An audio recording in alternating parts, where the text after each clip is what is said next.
L'obéissance civile, effectivement, de Kenny Arcana. Et puis, effectivement, cette chanson qui fait le tour des gares, qui fait le tour de France. Continuer à danser encore, continuer à respirer encore et dire non, non, non et non. Et hier, sur LCI, un homme politique, maire de Montfermeil, député, maire DVD de Montfermeil, a dit ceci. Écoutez. Madame, j'appelle à la désobéissance civile parce que le mal qui est infligé à la population française est totalement disproportionné par rapport aux effets que l'on veut avoir sur la crise sanitaire. Et je dis que les pouvoirs publics, madame, ont fait obstruction depuis 1 an sur tout ce qui était prévention et soins précoces de la maladie et que ça c'est une honte parce que tout ceci, tout ce que l'on vit résulte de cette occultation systématique. Occultation systématique, c'est une honte. Bonjour Xavier Lemoine. Bonjour M. Berkoff. Je crois que vous avez opportunément attiré l'attention du fait qu'on parlait des vaccins, très très bien, et personne, il ne s'agit pas d'être pro ou anti-vaccin dans cette histoire, mais vous avez parlé aussi qu'il y avait aussi les traitements et que cette partie a été occultée. Mais quand vous allez jusqu'à parler de désobéissance civile, justement, monsieur le maire, que voulez-vous dire par là ? Qu'est-ce que vous mettez sous cette expression ?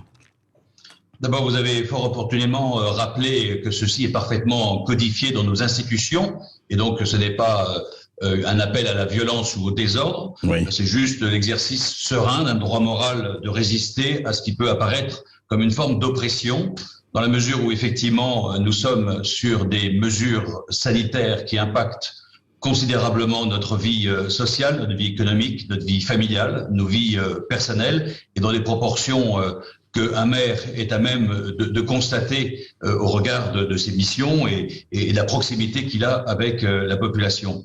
Elle serait légitime et respectable si c'était les dernières mesures que nous avions prises dès lors que toutes les autres avaient échoué. Or, toutes les autres, vous l'avez rappelé, c'est la prévention et c'est le soin précoce, n'ont pas été mises en œuvre. Alors, l'ignorance, sauf que, à titre personnel, je me suis attaché à promouvoir, y compris au plus haut niveau de l'État, ces questions sur la prévention et sur les soins précoces, oui. Et que s'il y a eu des prises de conscience personnelles, elles n'ont jamais été traduites dans les faits. Et alors qu'un certain nombre de médecins courageux en France, malgré les rappels à l'ordre du Conseil de l'ordre, il porte bien son nom d'ailleurs, oui. L'ont fait, et fort heureusement, car nous en serions dans un état encore plus grave s'ils ne l'avaient pas fait. Et j'ai la chance en tant que maire d'être président d'un conseil de surveillance d'un hôpital de 650 lits, qui est le plus gros hôpital de la Seine-Saint-Denis, d'avoir des correspondants de ce fait-là un petit peu partout sur la France. Et très tôt, dès le mois de mars 2020, d'avoir été informé de l'existence d'abord de ces carences qu'il fallait rapidement éliminer sur un certain nombre de populations cibles, toutes les carences en vitamine D et en zinc notamment, oui. Et puis ensuite ce qu'on appelle les soins précoces et qui permettaient dans les 4-5 premiers jours de la maladie, eh bien de pouvoir l'enrayer suffisamment en tout cas pour éviter la forme grave qui venait certes encombrer nos hôpitaux. Oui. Et on pourra également refaire, s'il faut un jour refaire l'histoire, et je pense qu'il le faudra puisque le combat est suffisamment rude pour le justifier, reprendre tous les protocoles qui ont été donnés notamment aux hôpitaux sur la manière de procéder. Heureusement que très rapidement, les médecins hospitaliers ont vu que l'on faisait fausse route et qu'il y avait d'autres choses à prendre. Donc tout ceci pour dire que le prix social, le prix personnel que notre société française paye est totalement disproportionné avec les moyens qui ont été utilisés pour venir à bout de cette maladie. Et donc, à un moment donné, la souffrance est telle qu'il y a nécessité, et pour moi c'est une obligation morale, et au-delà des risques éventuellement que je peux prendre à titre personnel, c'est une obligation morale de dire les choses gentiment, charitablement, mais en même temps fermement. Mais fermement. Alors justement, sous le plan désobéissance civile, que peut-on faire ? Parlons très concrètement. Vous avez inventorié ce qui s'est passé et vous étiez bien placé, maire de Montfermeil, le plus grand hôpital, comme vous dites, de la Seine-Saint-Denis. Donc, vous êtes effectivement sur le terrain et vous voyez ce qui se passe. Mais aujourd'hui, où je rappelle 2 choses, on parle de plus en plus du pass sanitaire. On parle de la prolongation et peut-être de la pérennisation de l'état d'urgence sanitaire. on détermine, on a des discussions sur tel ou tel vaccin, etc. La polémique continue sur les traitements ceci, les traitements cela. On est en plein brouillard, il faut le dire. En même temps, effectivement, bénéficions que nos gouvernants aient le bénéfice du doute dans leur sincérité, oui. Mais enfin, ce brouillard-là, que peut-on faire et comment peut-on, entre guillemets, désobéir? Et j'entends bien qu'il ne s'agit pas d'un appel à la résistance ou à l'insurrection, bien sûr, mais d'un appel au bon sens. Xavier Lemoine. Écoutez, alors après les déclarations, enfin le corpus juridique et conceptuel et politique que vous avez rappelé, vous avez passé une très très belle chanson qui fait le buzz dans les gares. Oui. C'est tout bête, mais c'est pas tout bête. C'est très fort et c'est intelligent. Voilà. Alors il peut y avoir 1000 manières. Les chefs d'entreprise peuvent se dire télétravail, je mets tout le monde en télétravail. Oui.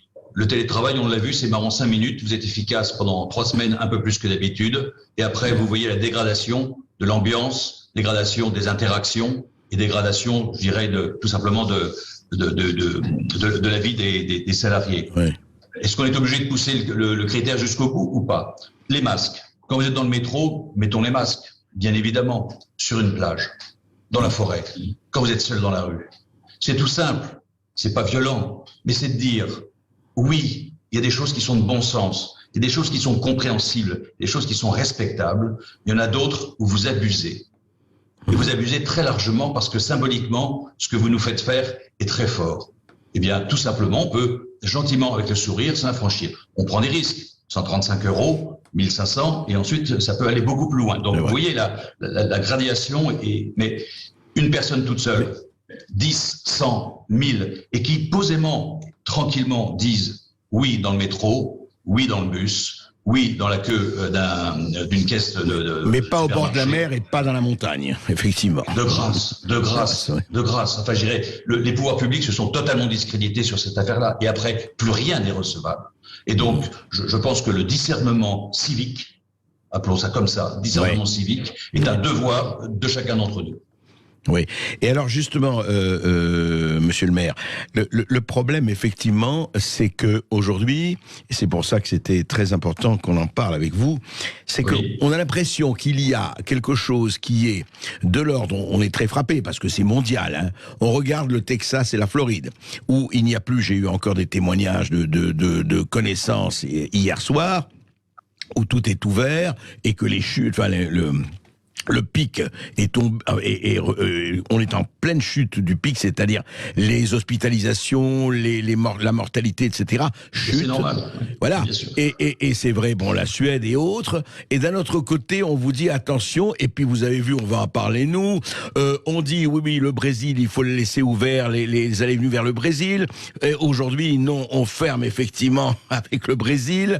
Les frontières, il faut les laisser ouvertes ou fermées. Il y a quand même quelque chose d'étonnant.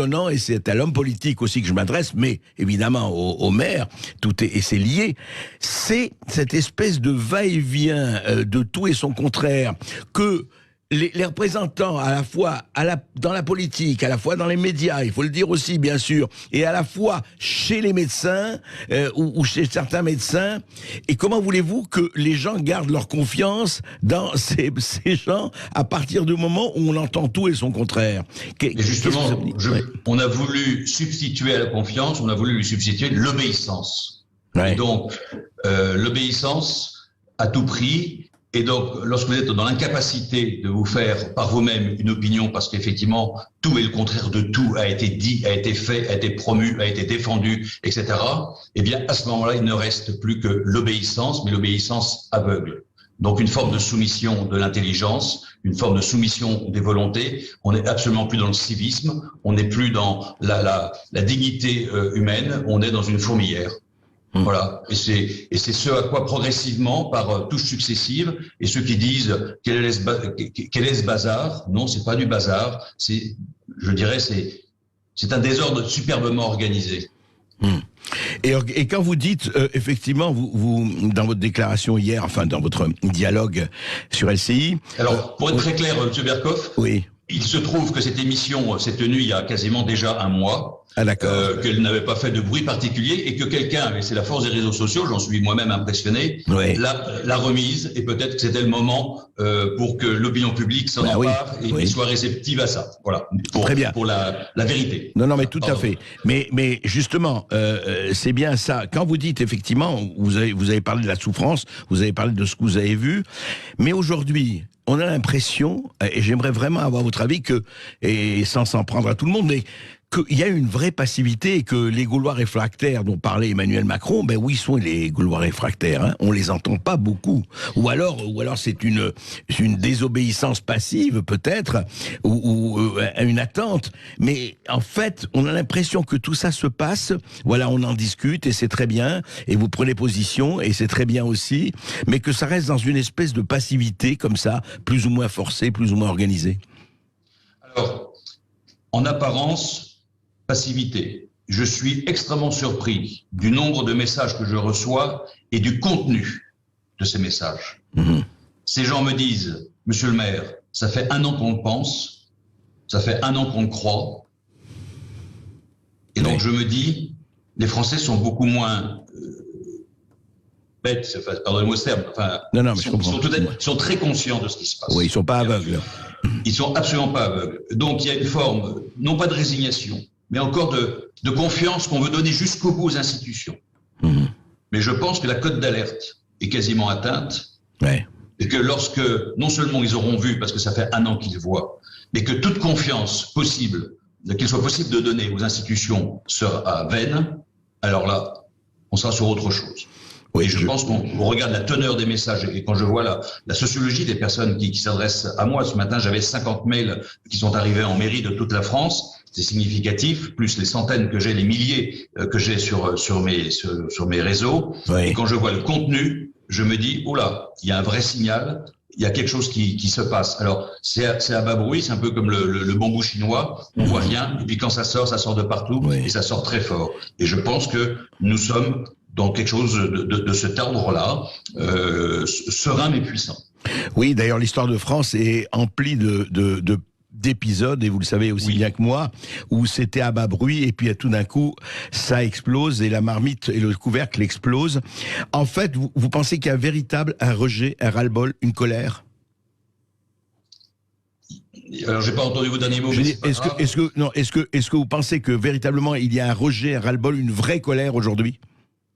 Alors, je voudrais pas dire ni ras-le-bol ni colère, parce que c'est péjoratif et ça n'apporte rien. Il y a une rentrée en soi-même, une interrogation profonde des Français, et peut-être que la vertu de cette crise, parce que je dirais à toute chose à ses vertus, c'est de se poser des questions fondamentales sur le type de société vers laquelle on allait, vers laquelle on souhaite aller, et peut-être une reprise en main je dirais beaucoup plus avisée, beaucoup plus sourcilleuse de la vie sociale, de la vie politique avec un P majuscule de notre pays. Et donc il y a une forme de déconvenue, une forme de on en est là. Combien on s'est fait trahir, combien on n'a pas vu les choses déraper, ou en tout cas si on les a vues, on a eu nous-mêmes nos propres faiblesses et nos propres lâchetés et complicités. Et donc je pense qu'il y a quelque chose de très profond qui est en train de se jouer. Et je voudrais pas le résumer aux mots colère et autres qui sont bien sûr, qui ne sont pas constructives. Mais c'est vrai, mais elle est quelquefois nécessaire, comme vous le savez, la colère, Xavier Lemoine.